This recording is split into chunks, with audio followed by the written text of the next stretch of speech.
a mile to 2,000, you know, they're always competitive, where this mare, she doesn't really start to get competitive until she's at a mile and a half plus. She's had 4 starts at a mile and a half plus, and she's won all 4 of them. Scotto, you said to us earlier we're going to treat yourself to an overseas trip, and you wanted her to go over there and race over in Europe. You got to ask the owner to take her there now. Will he be in it, Mr. Vallon? I hope so. I'll try and convince him, don't worry, because she should suit the European racing, because she's a dead set mile and a half mare. So I just hope he does. It'll be a good swan song for her, and it'll also help me in my career. How good is it to be back in the winner's circle on her? Very good. A lot of people are riding her off, but they fail to realise that a mile and a half's her pet distance. Well, on you, Scotto, Ethereal, the Caulfield Melbourne Cup winner, and now the 2002 BMW Cox Plate winner, Kenny. Yeah, she just looked...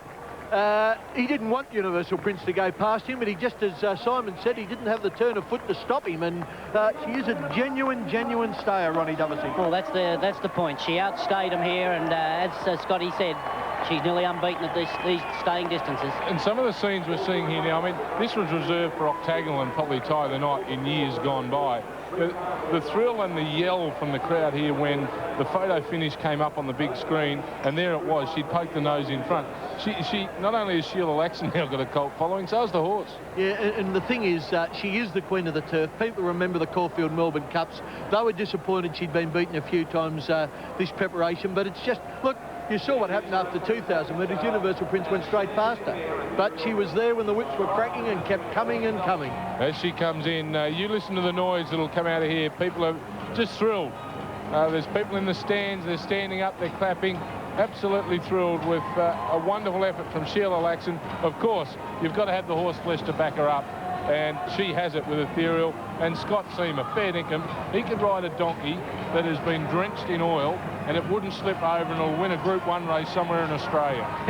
Well, Scotty Seamer's enjoying it there as he comes back, raises his whip. But Ron Dovesey, I don't think he could ride a much better race than Justin Sheeran rode, even though he was beaten. No, he had every possible chance. He got the fly on the winner. No excuses for Universal. The great mare was just too good. And a quick view on Tie the Knot. Shane Dye was looking around during the run, looking for Universal Prince to make a move. When he did make his move, Shane didn't have any petrol in the tank. Exactly, Simon. Shane thought he was going better than he was coming to the turn, and you just summed it up. There was no petrol in the tank. Does it spelt the end? It's pretty close to the end, I think. Well, what a wonderful race we've seen. The BMW, there's Scott Seamer on screen, and yet another Group 1 race, another notch on his belt. We'll take a break from Rosehill Gardens on the wide World of Sports on Slipper Day.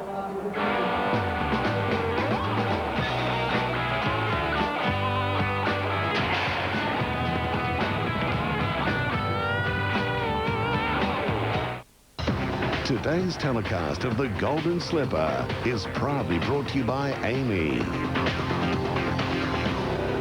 One more time. One more time, all right, there's Universal Prince down the outside, grabs a rain gauge, and just wait a moment. Here she comes. There it is, Ethereal, winning the Group 1 BMW. What a wonderful effort, an emotional win for Sheila Laxon. Scott Seamer, he takes everything in his stride. Why wouldn't he? He's used to it now. But as Anne-Marie Sparkman said, a win for the true believers, and that was Sheila Laxon. $5.50 and $2.70 Ethereal, $1.50 for Universal Prince. No third dividend for the Melbourne Cider rain gauge. Well, we've been joined up here in the commentary position, not by a Melbourne Cider, Sydney Cider, Jimmy Cassidy, all dressed up, and I reckon nowhere to go at the minute. Well, he's got, what's this New Zealand silver fern and all black shirt on you? You're an Aussie now. We've got the big cricket day tomorrow, mate. That's what it's all for raise money for Alan Cowie. Kiwi jockeys versus the Australian jockeys. Kensington Oval tomorrow. Alan Cowie, of course, was tragically injured in a fall on the Gold Coast at Magic Millions Day in January. And the Aussies are playing the Kiwis. Any good players in the Kiwis? Oh, we've got a great side, Kenny. We've got the two Cassidy brothers. We've got Tony Marnie, Brian Wood. We've got Gary Stewart, the ex-Bone Crusher jockey, coming down to play for us. Paul Hammersley. Listen, you'd need Sir Richard Hadley and Lance Cairns and a few of those players to beat the Aussie jockeys, mate. I don't think we will, Kenny. We're pretty strong all round. We've got some very, very good bowlers. We've got some terrific batters, and we've got a surprise for the Aussies. We've got a very good wicket keeper. What about the Aussies? What have they got behind them? Well, they've got Mark de Montfort, they've got Glenn Boss, they've got Chrissy Muntz. They've got a very good batting. They've got a lot of depth, the Aussie team, Simon. I've got a bit of mail that Larry Cassidy and Jimmy Cassidy go okay, but the man to watch in the black colours is Richie Whitworth. Yeah, we were trying to keep him. Whitworth, never heard of him. He's just a an apprentice Kiwi jockey out here at Rosehill, Simon. He was our surprise package. I was a bit disappointed in Larry, the brother. He produced him at one of the training sessions, and he showed a bit of class. But we're pretty strong all round tomorrow, Ken. But it'll be a great training day. sessions, where have they been? Where have you been having a train? Been down at Kensington Oval. We've actually had a little bit of a mixture. We've been playing with a few of the Aussie boys, and they've showed a little bit of their form. It's going to be a great day. It's on tomorrow, Simon, at Kensington Oval. All the welcome. It starts at 10:30. I can't wait to get down there. It's going to be one of the highlights of the cricket calendar, I would think. Jimmy, we're not letting you go without having a yarn about the slipper. Brief embrace. Where are you sitting at the moment? You won it last year on Ha-Ha? Look, I think the form around the Melbourne Colt Bella Spree has been very good. Pillaging come out and won the size, so her run here the other day probably wasn't as bad as it looked. Peter Moody's quietly confident. She's worked well this week. She's drawn a nice alley. Always want a little bit of luck in running, but I think Paul Perry's colt, Quasur and obviously Bella Spree are the form colts going into the race. Do you see enough pace there? It looks it. Bella Spree, Snowland, Yell. There seems to be plenty from outside that'll come across and set a genuine speed. That's going to help you? I think they'll look at his slick, Simon. Bella Spree, if he begins good, I think Smokey's going to have no option but to roll forward. Snowland from outside, Yell. I can probably see myself 4 or 5 lengths off him and hopefully close enough and going well enough on the corner. You don't want to be any closer than that? If I can be with no pressure, Kenny, I'd love to be. But, you know, she's got 52.5. The fillies have got a good advantage and even beats filly Victory Vane. She's, you know, she's the form filly of the race. Jimmy, all the best for the rest of the afternoon here and look forward to, I'm sure, a wonderful day at Kensington Oval tomorrow, starting at 10:30. Ring-a-ding-ding, Kiwis for King. We'll take a break and try and come back to something that makes sense after this.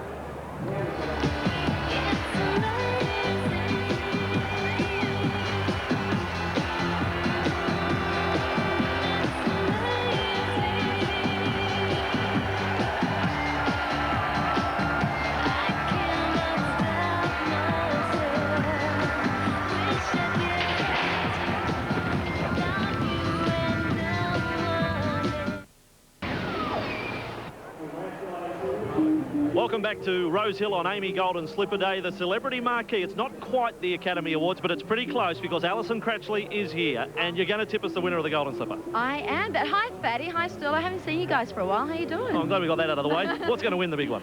Well, I've been told how to pronounce it. Dame de Noche. I like that. I just like you saying it. I like the sound of it as well. Dame de Noche. Dame de Noche. Dame de Noche. That'll do. Thank you. Chuckle. You'd have to go with Chuckle. You'd have to have a lazy something on Chuckle, I'd say. Two of the network's finest, myself and Sharon. Mark will leave you out. Sharon, what's going to win the Golden Slipper? Well, look, for a sweet tooth like myself, I'd have to say Delollies, wouldn't I? But I think it's going to be Victory Vane. Okay, then. And Mark Ferguson, we're putting you on the spot. Yep. We rely on you. You're the trusted one of the news department. Give us a tip. Trusted one? Where'd that come from? Appreciate that, mate. Appreciate that. Bella Spree, for sure. Bella Spree. The swimming's been in the news all week, courtesy of the championships up in Brisbane. We should ask a swimmer, a former top swimmer or current top swimmer, Matthew Dunn, what's going to win the slipper? Well, I've heard Dama Danush is good in the wet, so... Say that again. Dama Danush, is that right? Oh, that'll do. Lee Friedman's, yeah.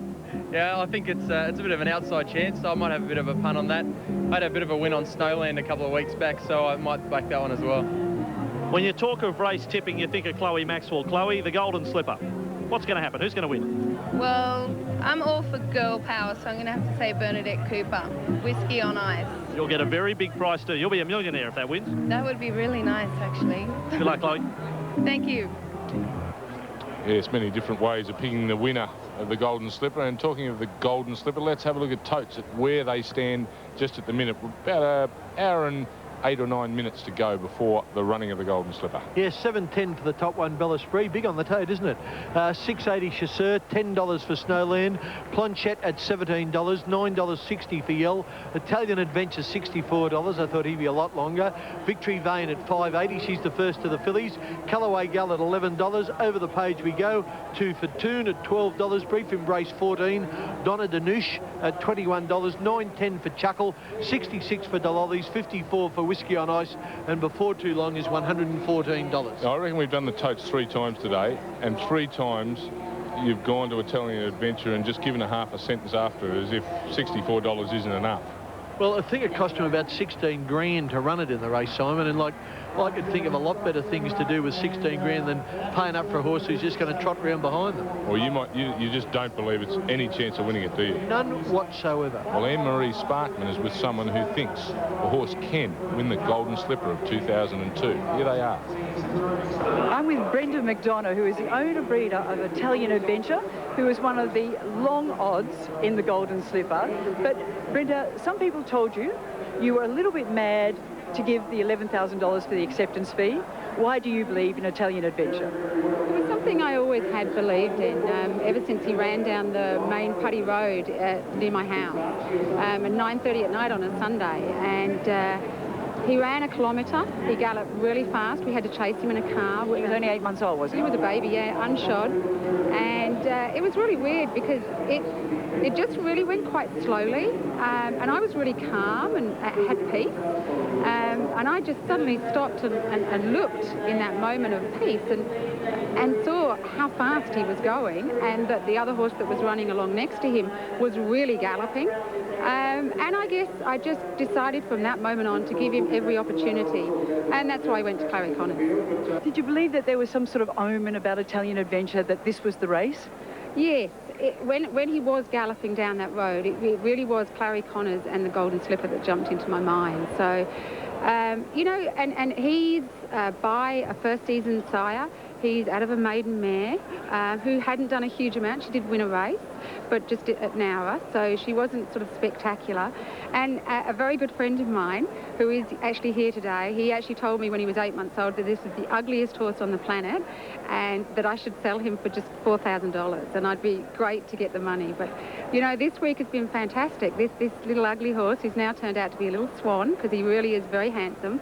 And we're here at the Golden Slipper. So and do you mind people referring to you as Mad Brenda?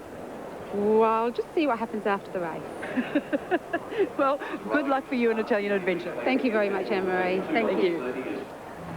Funny things can happen in racing. Do you think that they're going to be that funny? Not that funny. Nice lady, but no. Okay, you've heard it from Kenny. No, we'll take a break. Be back with more.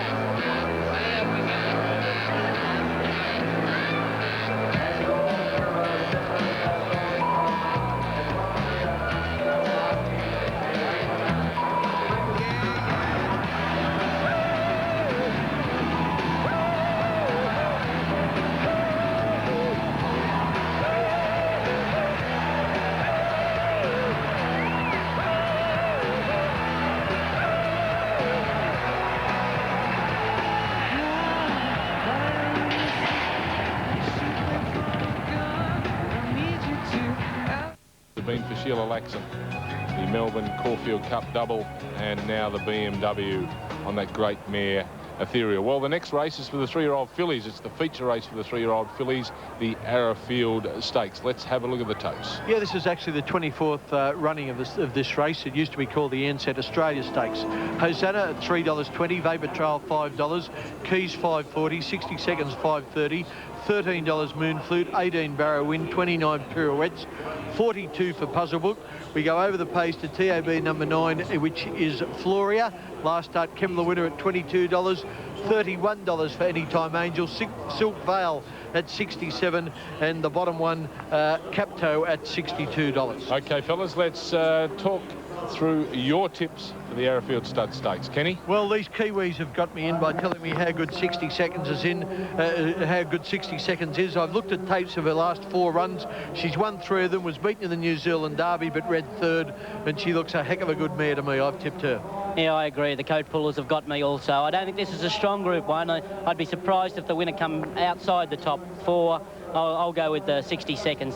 And Simon Marshall's gone with 60 seconds as well, so all the boys agreeing, which hasn't happened during the day today. But let's have a look at the parade now for the Arrowfield Stud Stakes and go firstly to the top weight, and that is Hosanna. Right? Yeah, Hosanna's a very good filly, and possibly as good a filly as we have in Sydney, with the possible exception of Ha Ha. But I think she's a slight risk at the 2,000 metres. I think her better runs have been in slightly shorter races. She did look good 2 starts back in beating Heretier in the Group 2 Surround Stakes, and her last run behind Sunline was reasonable. She looks good. I tell you what, number 2, Vapor Trail, you'd be going to tip against it with Scott Seamer's on board. Exactly, Scott Seamer on New Zealand. That's not a bad combination. Now, she did win the Oaks in New Zealand. She's been up a long time, but she's held a consistency all the way through. The advantage she's got over 60 seconds, she's the only on-pace runner in the race. She could get a picnic up front and could be over the odds. Of course, it's been probably a little bit underestimated, or you could argue has to put her hand up today, and that's Keys, Ken. Yeah, Keys ran a nice race in the Victoria Oaks last year, and she's had 3 runs since. And her last couple of runs have been good. She was placed in the Surround and ran 4th to Arlington Road in the Far Lap. I have the opinion she's a little bit better when it's wet, but she's got Clary Connors to train, Shane Dye to ride. She'll be there. Well, the hot pot, and all our experts have gone for her, and that is from New Zealand. 60 seconds. Roger James, the trainer. Brian York, the rider. Ronnie? Yeah, lovely filly. Real lovely filly. The occasion hasn't got to her. She's lovely and relaxed there. She did beat Vapor Trail last start. She has only had the 8 starts, and she's been set for this carnival. Well, a horse that could be capable of a big finish is Moonflute. A little up and down over her career, but capable of a big win at some stage. Yeah, I just doubt that she's quite as good as those other fillies. She seemed to have every chance to me behind Floria in the Keith Nolan Classic at Kembla, and this is a tougher race. And number 6, Ron, is Barrowin. Bobby Thompson's got a very good opinion of this filly, and she steps up in distance today. She gives the impression that she'll run it. But Boju, she does a lot wrong. She wants to hang in and do things wrong. You can't do that in Group 1 at Group 1 level. Number 7, Kenny, is I'm sure a filly close to your heart. Light-footed Pirouettes. Yeah, Pirouettes well trained by Bobby Pearce. She's won in both Sydney and Melbourne. Won a race at Sandown in November. Had every chance last start, went well behind the pace in the Far Lap Stakes. She's got to find something. Number 8 is another of the Rogerson trained horses in this race, Ronnie, and that is Puzzle Book. Yeah, I don't think she's good enough. She won a restricted race at Canterbury 2 starts back, then beaten 5 lengths at Tamworth last start. I don't think that's good credentials for a race like this. Guy Walter, he'll be licking his wounds after tying the knot in the BMW, but he's the trainer of number 9, Floria. Yeah, he told me at Kembla that he just had a good opinion of the filly, and he threw her in at the deep end in the listed Keith Nolan Stakes, and she come along with a wet sail at the finish to just grab Faith Hill. Looking at her, she's improved in appearance since Kembla. She's certainly not the roughest in the race. She's to be ridden by Bernadette Cooper. Well, there's the fillies for the Group 1 Arrowfield Stud Stakes. They're on their way out onto the track here at Rosehill Gardens. And before we go to a break, one of the best BMWs I've ever seen, I know, was just run earlier. And we've had the chance now to get to the beaten jockeys. Let's hear what they've had to say. Justin, Universal Prince, not quite. Ethereal just got you? Yeah, you know, no disgrace sign being beaten by her. You know, her record speaks for itself. Caulfield Melbourne Cup winner, great tough mare. You know, she's just too good on the day. What were your thoughts, 200 from home? I mean, you gave him a gun, right? Yeah, I was happy where I was throughout. I sort of, you know, foreseen I'd be there behind them, following them, and happy to do that before the jump. Just, you know, he quickened and really let go like he was going to gap him and win like he normally does. But then 150 out, I was a little worried because his run came to an end and he had no more. But I'd gone past her. I thought she was left, you know, and I thought he'd hang on, and she come real late and real hard, and she's too good. Shane, tie the knot. Good race to ride in. Had every chance, no excuse. Unfortunately, there comes a time in a career, and it happens to human beings and animals, and he's lost the edge. Like if that was the old tie the knot, he would have won for sure. He just would have quickened the last girl on and won. He still won another Group 1 this season. He's done a fantastic job, but he's getting older, and the younger ones are catching up. Old Freemason, how'd you go, mate? Yeah, he ran another good honest race, Simon. He sort of wanted to go a little bit keen in the middle stages today, but he hung on well. Most probably got better length and a half, so it was a good effort. Exciting to ride in that race? Oh, it's a great ride in them big races like that. You're racing against the good horses, mate. It's more exciting than winning. Sale of the century, you had some good ones in it. Yeah, definitely, Simon. It's probably that 2 lengths off being, you know, top class with them, but his run was nice. They sprinted away from him about 700 from home and sort of left him a bit flat-footed. caught him up again at the 300 and run into a bit of a dead end. And he just whacked away in the, probably last 50 or so. But, he'll improve. Darren Raingage had my money on it. I thought it was a great chance, and they didn't let you down. He didn't let you down either, mate. He ran a super race. He had to take the rest of the field up to the 2 tearaways, and probably just had to go probably half a furlong, about 100 metres earlier than what I would have liked. The run presented itself, and otherwise I was going to get locked behind slow horses, and Universal Prince really took it to him, but my bloke gave as much as what he was given, and the other 2 horses were too good on the day.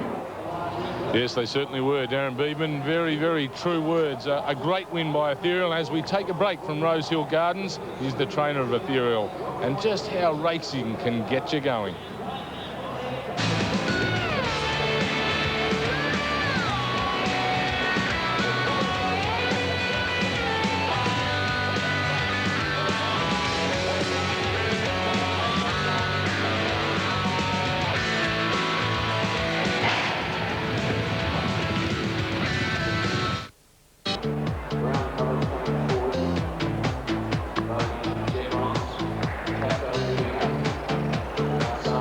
Are going in for the Group 1 Arrowfield Stud Stakes. Simon Marshall is around at the 2,000 metre start. How are the fillies, Simon?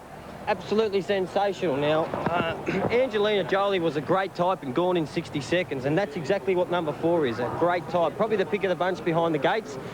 She's big, she's strong, she's athletic, she's got no worries about running this trip, we know that. Shane Dye's just walking around there on keys, adjusting his iron. He rides with one leg shorter than the other, or one hole shorter than the other. His left leg's always a little bit shorter than his right. I don't know why that is. Shane's happy to ride like that, and Bernadette Cooper now just going forward on Floria. And that's about it, boys, behind the gates. Plenty of money for Keys in the betting ring, apparently. Yeah, the big question is how the New Zealanders compare to the Aussies. Let's find out. Here's Terry Bailey. Yeah, Kenny, they're all set for the running of the Arrowfield Stud Group 1. Zanny's platform, the lights are flashing. Trouble towards the inside, attendants flying left, right and centre. The horses near the inside moving around. Moon Flute sounds up reasonably well. It's Burrowin who's been pulled out of the gates, and also coming out is Moon Flute. Both horses have been withdrawn. And very heavy support on track for Keys after easing out. It's come right back in 60 seconds, and Hosanna. Both of those have been strongly backed. In the latest call in the ring, Hosanna is the favourite on track, displacing 60 seconds, and Keys on the 3rd line of betting. All 3 have been heavily backed. Now Burrowin is back out of line. And so... Yes, well, plenty of action over the 2,000 metre start. Simon Marshall is right on hand. Simon, can you tell us what's going on? Burrowin is a scratching. The saddle's just been taken off this horse. Oh, no, that's not official, but the saddle has been taken off. Number 6, Burrowin, who initially reared up in the gates, flipped completely over and was facing the opposite way to where she should have been. Now, she's hurt her back, her near side hind quarter. The saddle has been taken off number 6, Burrowin. She will not run, boys. She's a little bit sore behind there. She hurt herself. Danny's okay, the jockey, yep, he's just standing there adjusting his helmet. Lenny Beasley's just stepped back up into the gates.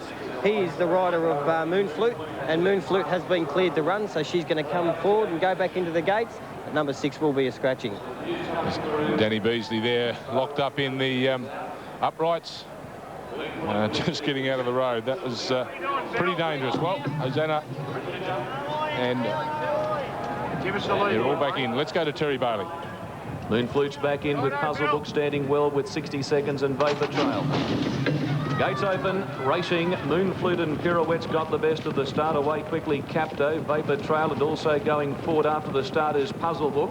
Florria's coming across from wide out, and Keys deeper still. Sorting themselves out, and Puzzle Book in the centre leads the way from Capto, with Floria 3 deep early on. Keys looking to slot in behind those. On the fence then is Capto, a length and a half to Silk Vale, wide around Hosanna. Pirouette's getting back from Anytime Angel, 60 seconds, and it's dropped out to the tail of the field as they go around the first corner, and Moon Flute is last of all. Puzzle Book leads down the back, and they're fair dinkum walking. There's no speed about. Leading 3/4 on Floria for Bernadette Cooper, rushing up to be second and wanting to toss its head up in the air. Capto a length away third. Keys in a good spot. It's on the inside of Silk Vale, caught on a limb. Back on the inside of Runners, then pushing through into a spot is Vapor Trail, who's moved up to be third. A length away is Hosanna from Pirouettes, then came Anytime Angel. 60 seconds back second last, and a length away last of all would have been Moon Flute. It's Puzzle Book in front, heading up in the direction of the 1,000. Clear by a length on Floria. Vapor Trail is right up against the fence. A length and a half away to Keys from Capto, Silk Vale. Then Hosanna in the centre of runners. Pirouette's fourth last the rail. 3/4 Anytime Angel, 60 seconds, and Moon Flute is the rear ender. Coming up by the 800 metres mark, and Puzzle Book leads them up 3/4 on Floria.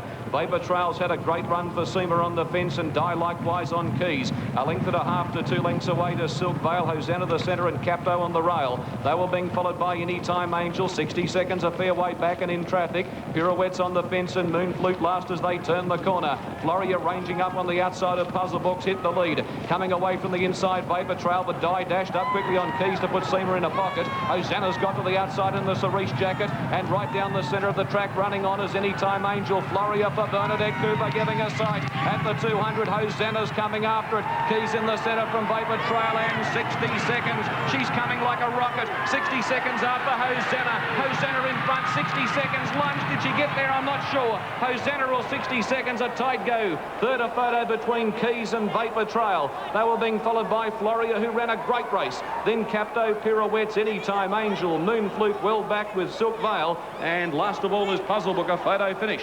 Wow, and it's a close photo too. 60 seconds was coming very, very fast, but Hosanna just kept fighting for Darren Beedman in the cerise colours. She kept lifting, and right on the line, by golly, have a look at there. Has the Kiwi grabbed her on the outside, or has Hosanna got there? We're not sure. Hosanna in front. Now 60 seconds dives. She got another bomb. They hit the line. There's absolutely nothing there. Ronnie Dovesey, I don't know. Half a stride from the line, you'd say the outside, but Hosanna just put her nose down at the right time, you know. Yeah, this I'm is not close. sure. I think it's very, very close indeed. And as we stop the frame on the home turn, we go right back here. Yep, so we better clear that. I've put the 1 and 2 together. But Hosanna's in behind horses in the cerise, and we'll let them roll again, and you see the Kiwi filly come around them and come to the outside. Hosanna's just pushed into the clear in the cerise, and she's trailed up by the New Zealand filly. They're almost together on the home turn, and we're still waiting for the photo. And number 4's got there, the Kiwi right on the line, 60 seconds in the last bound, has beaten Hosanna in a thrilling finish. That's Hosanna in the cerise here, just getting to the lead. 60 seconds comes at her. Hosanna fought back gamely, but right on the post. I just thought the other filly covered her, and the judge's decision vindicated what the stop frame considered. And there's the official photo. By golly, there's nothing in it. As close as they get. You can't get any closer than that, Ronnie. That's a dead set nose result. And here, well, look, if we stop them here, we'll be able to show you more about what's going on. It's a lot quicker. There is, I've got one on Hosanna who actually finished second. The horse I've got 2 on is 60 seconds. So number 2 wins the race from 1. As we let them run, you'll see that in the cerise that Hosanna kicks clear. Now he has to move 60 seconds very sharply, I might add, across their heels, Brian York, and just did it in time for the filly to get going. She's sure going to be hard to beat in the Oaks over an extra 400 metres, Ron. Oh, there's no doubt about that. She was strong on the line. They went slow early. She was a long way back. I thought he'd left it too late, but she's a good filly. There's no doubt about that. Yeah, very, very good filly, and it's nice for Simon Marshall to be with someone else rather than Scott Seema. Yes. He's over there with Brian York. Thank you, Kenny. Brian's with me now, and gee, she's an exceptional-looking filly, and obviously races like one. Brian? Yeah, she's a beautiful filly, Simon. She's a seriously good racehorse, this. You know, there was no speed on, and she got back, but she still relaxed lovely. Yeah. But it was a great effort because, you know, there's no speed on, and she got so far back and still managed to get up. Yeah, Oaks written all over? Oh, absolutely. All right, mate, you're riding Chuckle in the slipper. What about your chances? I reckon she's got a hope. Yeah, I reckon there's about 8 horses that can win without surprising. Yeah, good on you, B. How's that track? Beautiful, yeah, that sprinkle of rain they had just topped it off nicely. Good on you, Brian York there on 60 seconds, Kenny. Good on you, Simon. Brian York, 60 seconds, coming back to scale. Group 1 victory in the Arrowfield Stud Stakes. And we're